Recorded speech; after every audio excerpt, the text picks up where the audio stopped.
Hello and welcome to another Ask Nerida Joy video. I have a new model here with me today and her name is Alessandra. And Alessandra is dealing with some acne and some acne scars looking at her skin. I have not seen her before. This is the first time I'm actually seeing her today. So what I am going to do is I'm going to cleanse her skin off and then bring the light over. I'm going to have a look at her skin and see what's going on. I might actually ask Alessandra a few questions before we get started because I would like to hear what Alessandra, how long she's had her acne for and just what she's been dealing with. So if you don't mind, Alessandra, if you could just sort of share with us a little bit about your story, how long you've had acne for and what you've sort of struggled with. So I've had acne since I was a teen. It stopped pretty much when I was in my early 20s and then recently started resurfacing again, probably about 2 years ago. And ever since then, it's just gotten worse and worse. So just 2 years ago it got worse? Yes. It started to. Okay. So, yes, it's... You've got some interesting things here. We're going to be talking about that because I can feel you have a lot of heat inside your skin too, and you've also got you're a little bit surface dry, which is something that we talk about a lot as a surface dry skin. Most oily skins I see are surface dry, so it's such a problem because it stops a lot of the oil from coming out, so it causes and creates so much congestion underneath the skin. So what we're going to do is I'm going to cleanse her skin off. I'm going to bring the light over and have a look and see what we're going to do on her today. So I'm using the famous gel cleanser, the Rejuvi-K cleanser. It's a great cleanser for all skin types, and that's why I use it on everybody. It's also great for removing eye makeup, and it doesn't burn your eyes. So it's a really nice cleanser. Now I can feel working on Alessandra's skin that she has heat. She has a lot of heat coming up, and I haven't even started here working on her skin. Usually if you're massaging a skin a lot, obviously it stimulates the blood and it makes the skin warm. But in Alessandra's case, just getting started, she has a lot of heat and I'm feeling it without really doing anything. So we know from previous videos of mine that heat is inflammation in the body. So what I will be telling Alessandra is there are certain foods that she needs to stay off, and that will be her nightshade foods, her tomatoes, her peppers, and she's going to have to, if she's a wine drinker, red wine is not for her either. It just causes a lot of inflammation for certain people. So we really want to make sure that she's really good about the internal, because to work on the external, we need the internal to be working to its best ability here. Okay, so we're taking off the cleanser. I'm using my disposable sponges that I really like. I like to use as much disposable as I can, especially when you're working with acnetic skins. It's just, it's nice to have everything as clean as possible, and that way the cleaning aspect is much easier, but also it's more hygienic, so it's really important.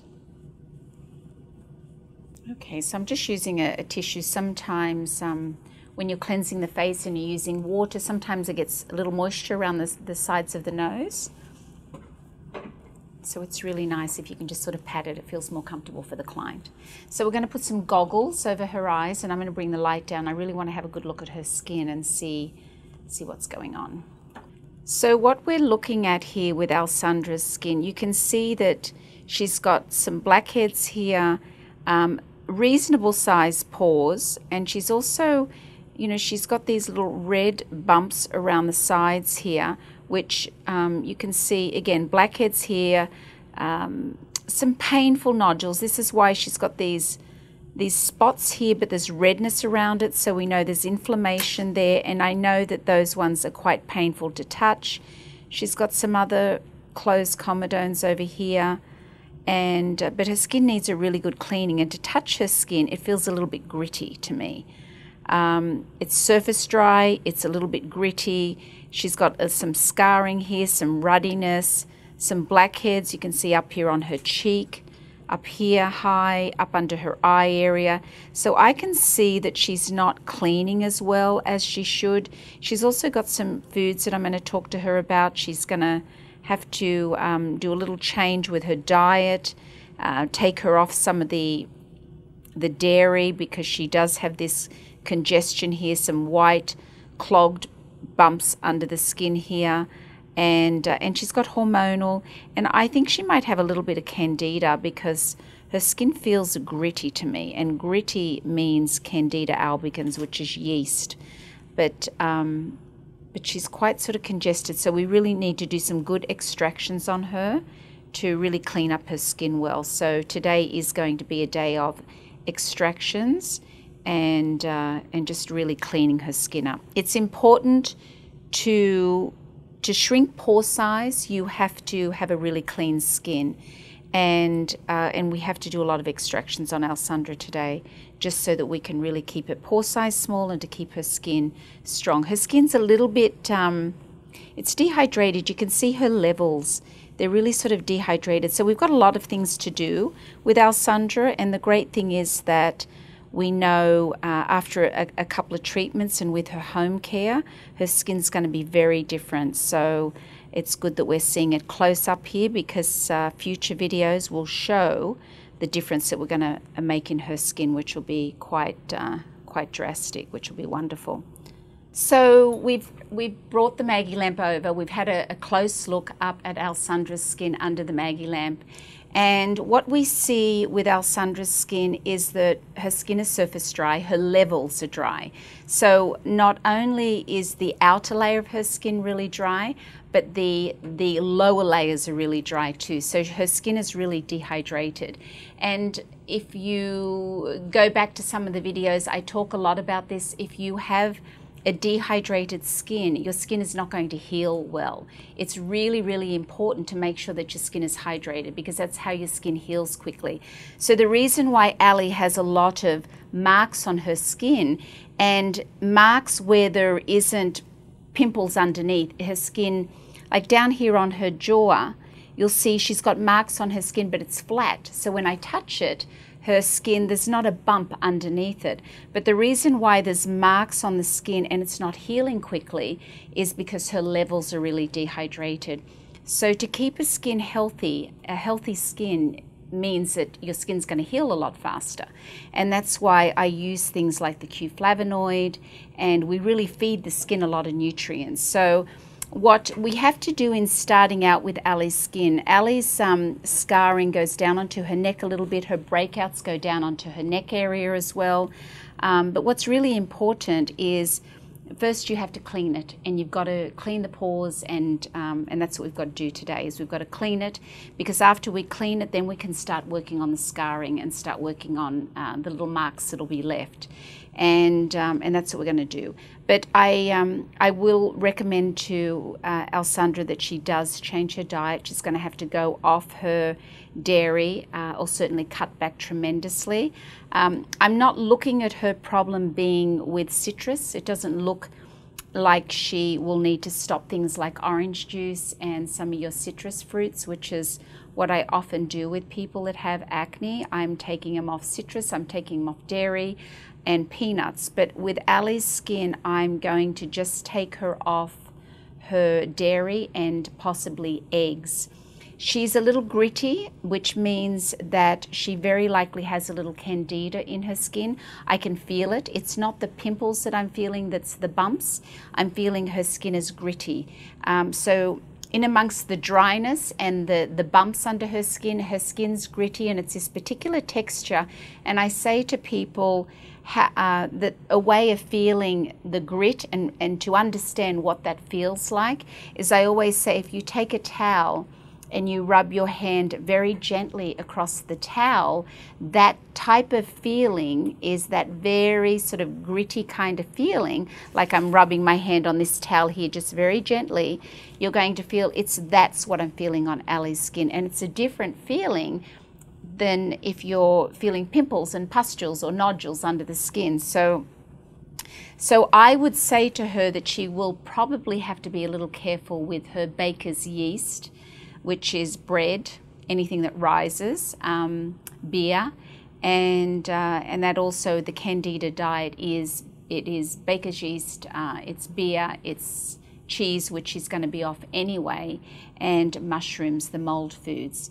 So I'm also going to check on the backs of her arms and just see if she has little bumps on the backs of her arms. She does have a little bit, but she does not have KP, keratosis pilaris. I'm not seeing that she has that on her arms. She has a few little spots, but it's not KP. So I'm not going to tell her to go off sugar. I'm just going to keep her off the baker's yeast, the cheese, and the things that we've spoken about.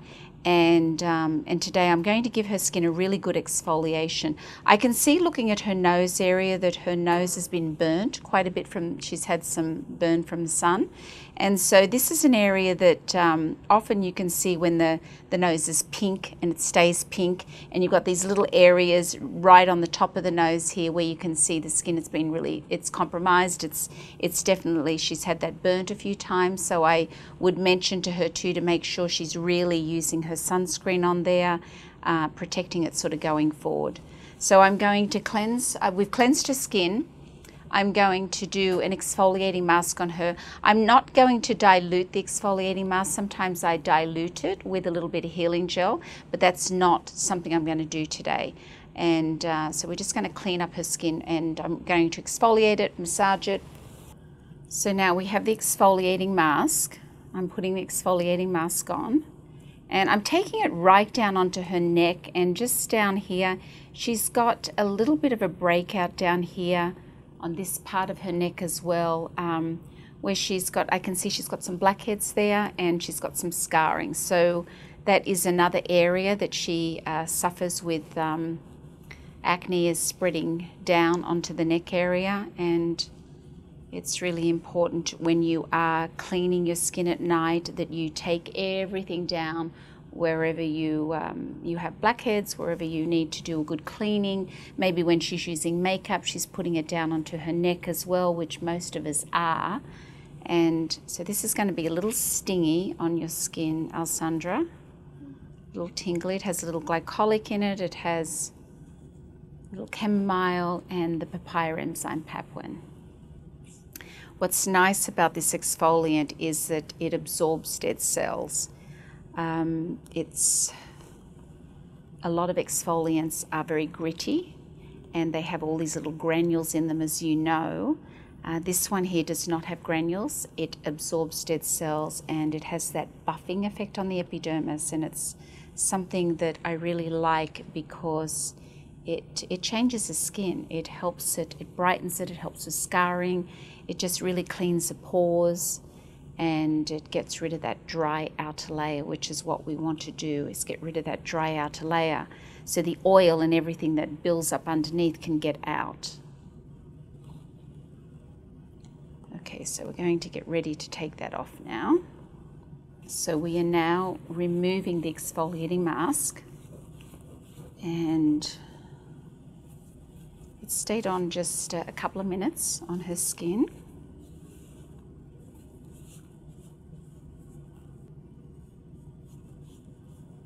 I did mention this in a previous video, and I will say it again because it's something that's really important, and that is that I myself do not use an exfoliating mask on my skin, nothing exfoliating, because if your skin is not surface dry, if your skin is healthy, you don't need to exfoliate on a regular basis. So most people that are surface dry, they need to exfoliate to get rid of that dryness.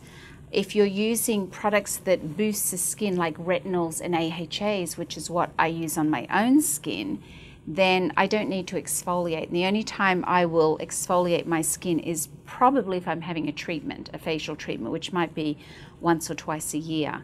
So in saying that, I also have a combination dry skin, and a combination dry skin means that I have very little oil in my skin. I have an oily T-zone. What we call a normal skin is a combination skin. So a normal skin is a skin that has an oily T-zone and drier cheeks, and you can either be a normal, an oily combination, which that means more oil than dry, or a dry combination, which is my skin, which is little oil and more dry on the cheeks. So if you're using the right products that's right for you, you shouldn't have to exfoliate your skin. And even though I live in California where it's very dry, it's still, if you're using the right products and you're not stripping your skin and drying that outer layer, then you shouldn't have to use an exfoliant. But exfoliants are really important for people that tend to be more oily. And because most oily skins living here in California, their skin is so surface dry, and it's such a problem. And I talk about it a lot because it is the biggest problem that I deal with. So as we've taken off the exfoliant, her skin is feeling so much better. So obviously for Alessandra, an exfoliation product that she has at home and probably using it twice a week is going to be really important for her. Anyone who's surface dry, you never want to let a mask dry on your skin. So even the exfoliating mask, which if you leave it too long, it is going to dry on the skin. You don't want to let it dry on the skin. So anyone who has surface dryness, don't let any masks dry on your skin, because that makes your skin more dry. So just by working it into the skin, you can use your, add a little water to it, work it into the skin, keep it wet on the skin, and then take it off, and it's still going to do a great job. And of course, we know we want to always get under the fine facial hair. We want to be doing circular motions constantly, just to be getting under and really cleaning the skin very well. Now, in Alessandra's case, because she has it down onto her neck, what's really important is when she washes her face is that she really washes her neck well, and that means putting her neck back, her head back, and working all this area down here with the cleanser. So this is really important that, that she work on that neck area really well. So what we've done is we've cleansed Alessandra, we've done the exfoliating mask, and now her skin is feeling really good. It's not feeling as gritty as it was earlier on. I'm going to work in some of the Q-flavonoid into her skin right now, just to give it a little, feed it a little bit, because her levels are so dehydrated. I'm going to also work in a little bit of my retinol formula, and I'm only going to do a very light little massage on her. It's going to only be for a couple of minutes because I need to do a lot of extractions on Alessandra today. So we have the Q-flavonoid. I've mixed it with the healing gel a little bit, and I'm just going to work it into her skin for a minute before I add the retinol formula.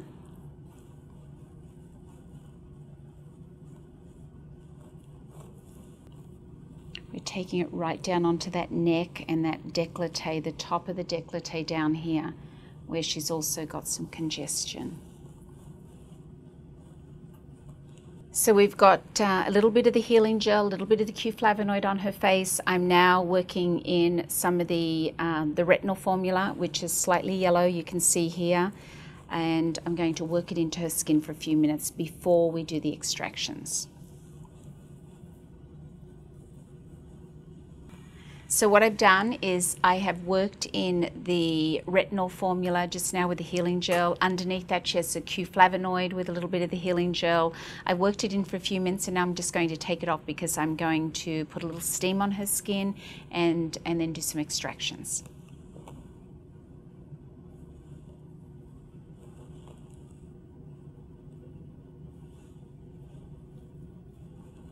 A lot of people ask me if why am I taking it off, the retinol and the Q-flavonoid, and they ask questions whether they should be taking it off at home.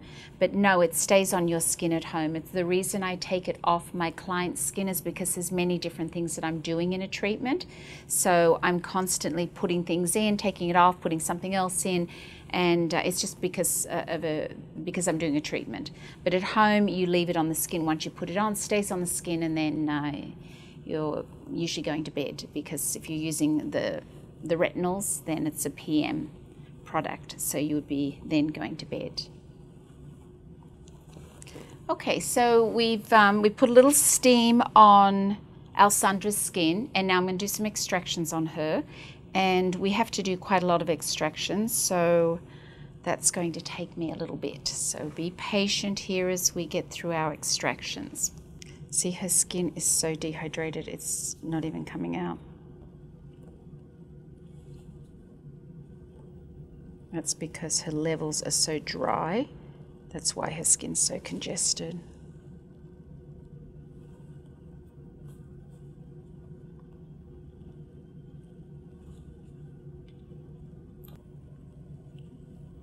So we have Alessandra here. I'm extracting her forehead.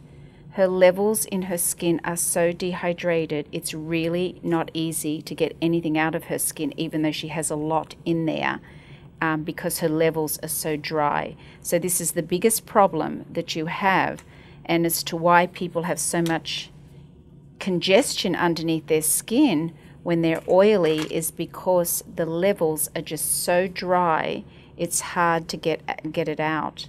And it certainly won't come out on its own. So any of these cleansers that are foaming, and any tonics and things that you put on your skin that have acids and things in them afterwards, anything that's drying is going to dry the levels of the skin, and that's why it's such a problem for an oily skin, because you don't want to dry your levels. It keeps everything inside, and that's what's a huge problem.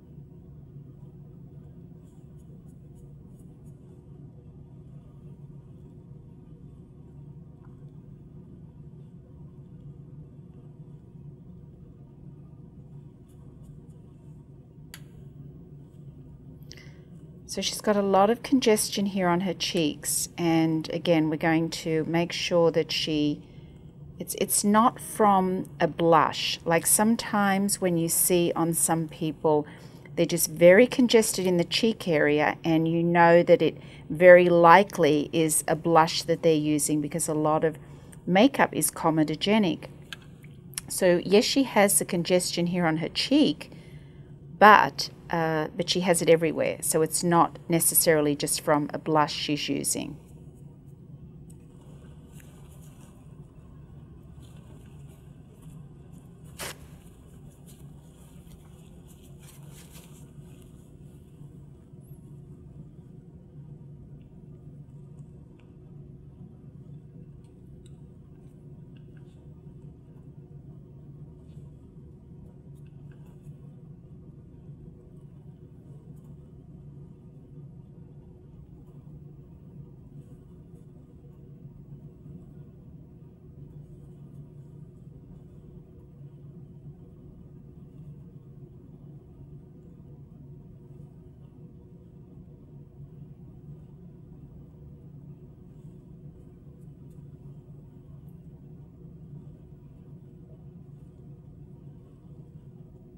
She has a lot close up by her eye area.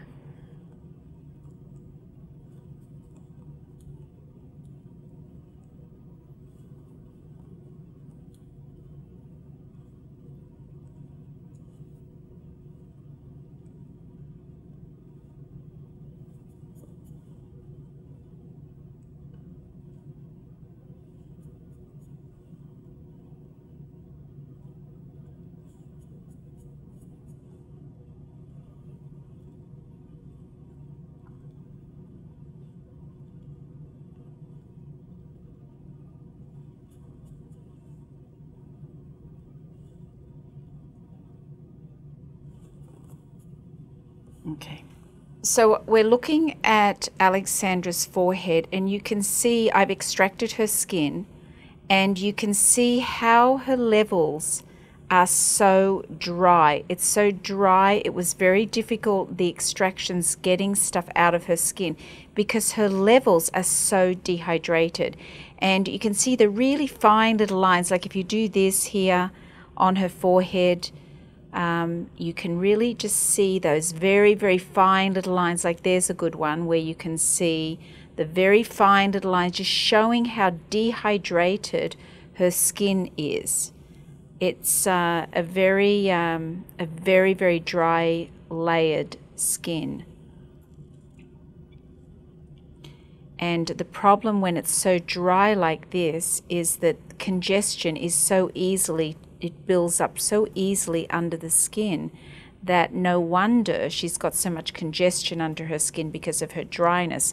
So as soon as we alleviate the dryness, her skin is going to be so much better.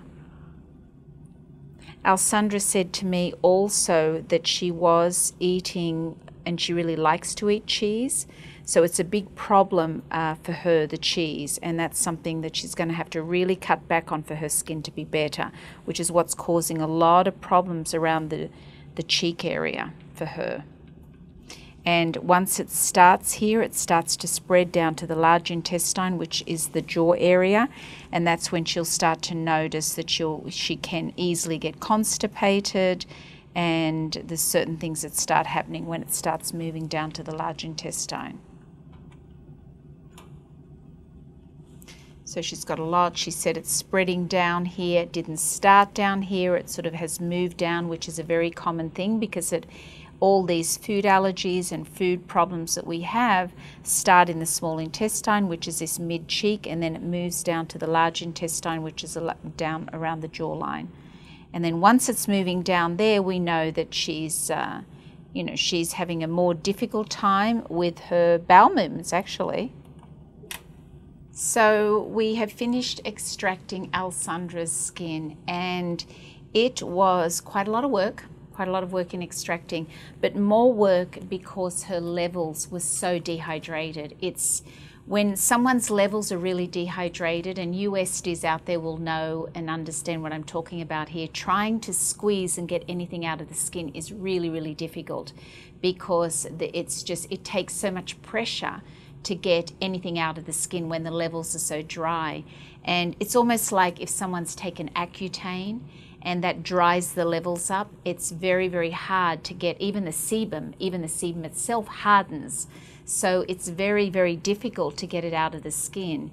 And what we've done is we've done a good cleaning on here. She's quite red and spotty. It was quite painful for her, as it is anybody, but more painful because the levels are so dry. So again, one of the biggest problems that I have dealing with people that have acnetic skin is that they tend to use a foaming cleanser and do everything on the outside to try and dry up oil with drying lotions and potions and creams that just burn and fry the skin. And what it does is it just dries the outer layer and it doesn't even allow the oil to get out, and it dries everything that's inside, which is the biggest problem. So you have to keep your skin soft and supple even when you are an oily skin. You don't want to overnourish it, but you need the skin to be soft and supple so that oil can get out. So Alessandra's skin was really, really dry, and like Twee's skin in her video, another one, Twee had more pitting and not so much the activity, the oil, but her levels were so dry. And Alessandra's is the same. It's really, really dry. So she has to make sure she's using a non-foaming cleanser. Everything that she uses on her skin, the healing gel, the GAHA serum, she's got to nourish it with the Q flavonoid. She's going to have to use a little bit of a retinol oil too, and all these things just to really feed her skin so that the oil can get out. And it's going to make such a difference for her. So I'm excited for you to see what her skin's going to be like. Next video and the video after that, we will not be dealing with any of this. And the other thing that happens when the skin is so dry and the levels are so dry, the skin's flat. So it doesn't have that pretty dewy look. that is so healthy. So it's really important. So she's going to have her home care regimen to be doing things at home that is really going to change her skin a lot, and that's what I'm excited for her, because the skin is not going to be like this for long. We're going to get her on a good regimen. She's had a good cleaning. It was painful. She's got a lot around that large intestine, this jaw area. Anything dietary, she likes cheese. She eats a lot of cheese. She can't do that anymore. She's going to have to change her diet because her diet is affecting her skin, and she's going to be using good home care, which is going to make a big difference in the levels in her skin too.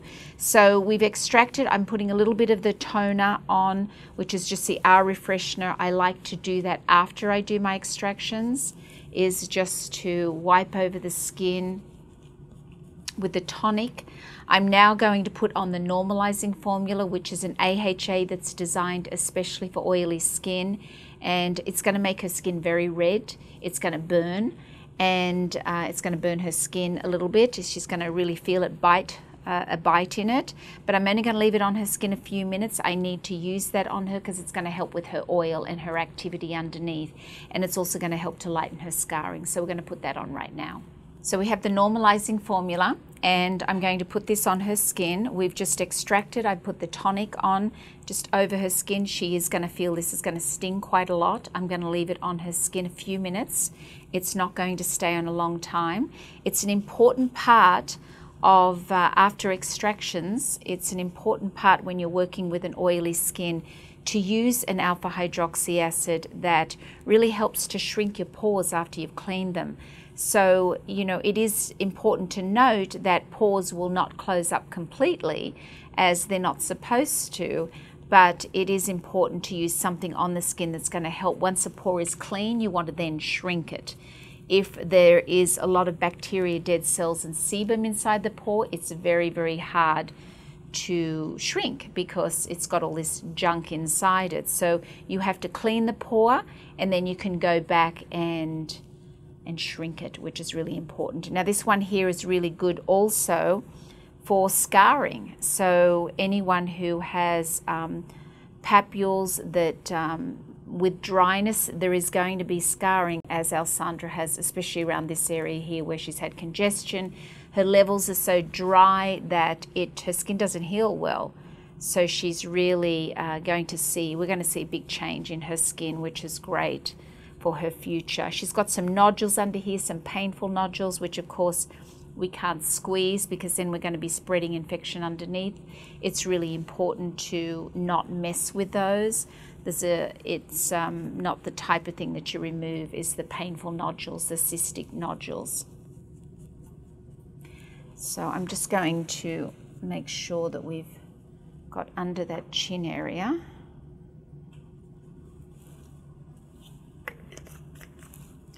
Okay, we're just going to leave that on now for a few minutes, and I'm going to get some clean water, and it's going to be cold because when I take this off, I'm going to be using cold water with my sponges. So we have the normalizing is on her skin. We're leaving it on a few minutes. I did want to say for most of you that have seen my previous video on Kelly, Kelly's skin, the difference between Kelly's skin and Alessandra's skin is Kelly, number one, she was eating a lot of cheese as well, dairy.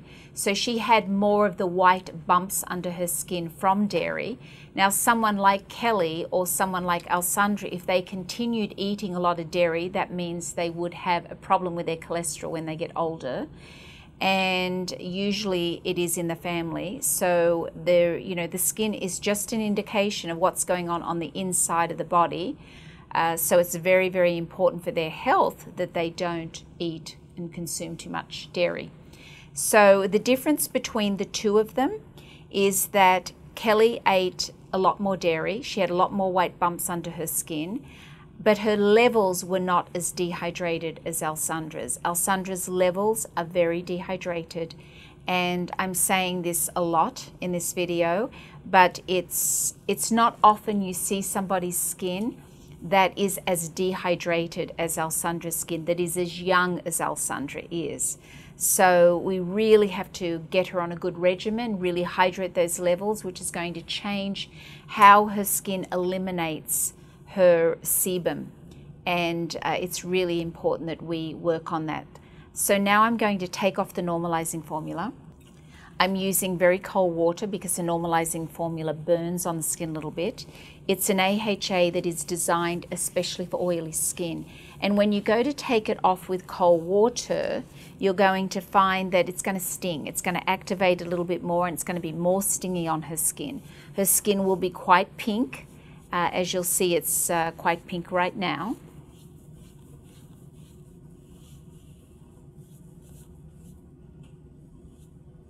You don't want to take it too close up to the eye area, but certainly most people that tend to be oily, they have blackheads very close up under the eyes. So it is important to make sure that you get everywhere where they're oily, and that's with any treatment product that you're putting on their skin. This is healing gel. I'm putting a little healing gel on the skin. Healing gel is 98% aloe vera, and I use it a lot. I mix it with the exfoliating mask. I mix it with any masks when I'm putting it on the skin, and I also use it after I do any acid on the skin. So this is a purifying mask. We have used the normalizing. We've done a healing gel on Alessandra's skin, and now we're putting on the purifying mask. The purifying mask is a clay-based mask.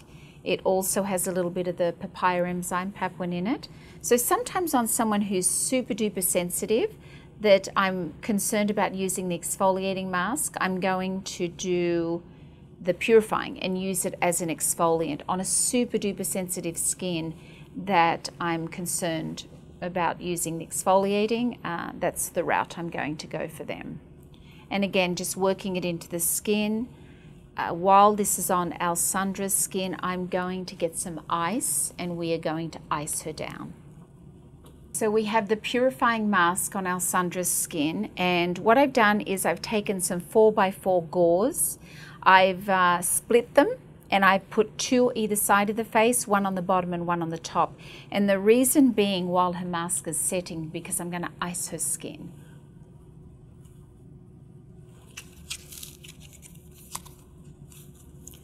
So I have these little round ice packs that you've seen me use before, and they're great because they're flexible. I can maneuver them around. I can sort of fold them like this and do in around the nose area and get to areas around the chin. I can sort of cup it and use it really well around those areas. So we're going to ice her skin here now. I'm going to hold it on for 10 seconds at a time, move it around her face. So Alessandra, it's going to be cold. We're going to go on here now, but the cold feels nice after you've had the normalizing on the skin.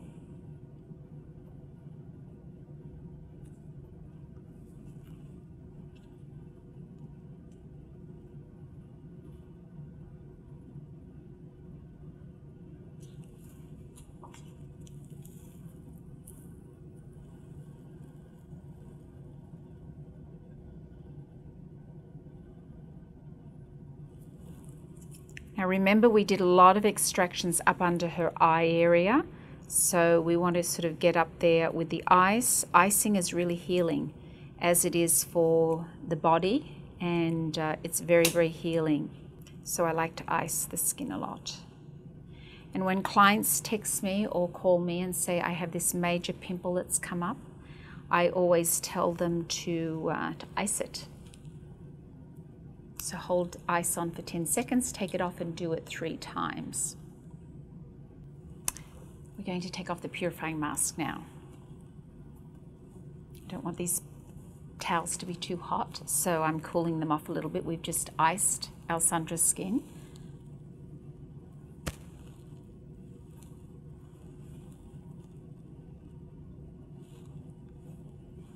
So we've removed the mask and I've iced her skin down, and the skin, it feels so much better. I know she's red and spotty. We've done a lot of extractions on her, and we're going to put a little bit of the healing gel, which is what I'm doing now, putting healing gel on her skin. After the healing gel, I'm going to put just a very small amount of the Q flavonoid, and then I'm going to be putting a little bit of the retinol formula over top of it. And then it is quite late here at night, so she will be going home and going to bed with that on. So what we've done, we put some healing gel on Alessandra's skin. I put a little tiny bit of the Q flavonoid on her skin, and now we've put just a tiny little bit of retinol on her skin with some more healing gel. And then she's going to be going home as is. She's very red and spotty, and that's expected, but in a couple of days her skin is going to look great. It feels so much better. It already feels way more hydrated, and we're going to give her home care. So her skin's going to be significantly better very, very quickly. We're putting a little bit of the eye gel on. No double dipping with the Q-tip.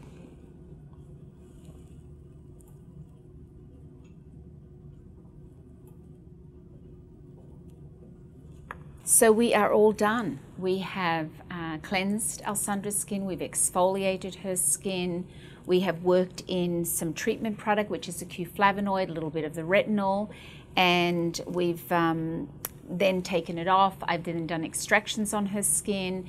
We've done a lot of extractions on her skin, and that's why she's red and spotty right now. She's going to look red and spotty for a few days. And it feels so much better though to touch it. It doesn't feel as bumpy or as gritty once we've got so much out of her skin, which is really terrific. And then after that, I did the normalizing, which is the AHA for oily skin. It's a professional product. And then that was on her skin a few minutes. It was taken off with cold water. Then we put the purifying mask on her skin. And while the purifying mask was on was when I iced it. So now we've taken that off, we put healing gel on the skin, we have done a little bit of the Q flavonoid, a little bit of the retinol and more healing gel, and she's going home, and I know her skin is going to be so much better. It already looks a lot better in the texture. It's not as flat as it was. Of course, she's red and spotty, which is hard to see the prettiness of her skin underneath it right now, but her skin is already much healthier and it feels completely different to the touch. So I can see her pore size is smaller, and that's what the normalizing formula does after you've extracted. So her skin is going to be really great, and she's going to have her home care regimen. I'm just starting her on some basics. She does not need a lot of things, but she will have a non-foaming cleanser. She will also have, I'm going to give her the purifying mask as an exfoliant rather than the exfoliating mask, because her skin is so dry. I feel that would be better for her right now, so I'm going to give her that one that I want her to use twice a week. And I'm also going to give her the healing gel, a light lotion, an AHA serum, and a little bit of the Q flavonoid that she's going to start working with. And once we have her come back in the next time, I'm then going to introduce a retinol to her, but right now her skin is way too dry to use it on a regular basis at home. So that's it with Alessandra tonight. She's going to be off certain foods, and I have told her the foods that she needs to go off, which is her because of her heat in her body, the tomatoes, the peppers, the wine, and the dairy, the cheese, mushrooms, because it's a mold food as well. And because we felt her arms earlier, and we felt that there wasn't any little bumps, KP, the keratosis pilaris, on her arms, I'm not taking her off the sugar, but she needs to just be off more the fat, the dairy type fat, which is what's going to make a big difference in her skin. So we've just finished applying everything on Alessandra. Her skin is going to be so much better in a month. I'm looking forward to seeing her in a month. I'm looking forward for you to see her in a month, what her skin is going to be like. Thank you so much, and I'll see you back in a month. Bye-bye.